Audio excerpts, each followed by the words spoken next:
खैबू आलू गोभी भांटा हम यहाँ रह के डोलाम का घंटा। यहाँ हमार मन छपटाई करी कूब कूब, यहाँ हमार मन छपटाई करी कूब कूब आ तू वहाँ केरा लीलबू हो गुब गुब। कहीं होई रात तहार कहीं हो बिन सहारा, कहीं होई रात तहार कहीं हो बिन सहारा हम रहब घर में तू जेबू बाहरा।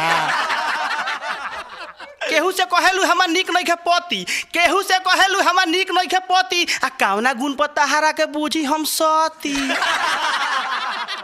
चाहेलू उड़ाई हम छूटा गुल सहारा, चाहेलू उड़ाई हम छूटा गुल सहारा हम रहब घर में तू जेबू बाहरा। ऐसे हम ही जाए कमाए हम ही जाए।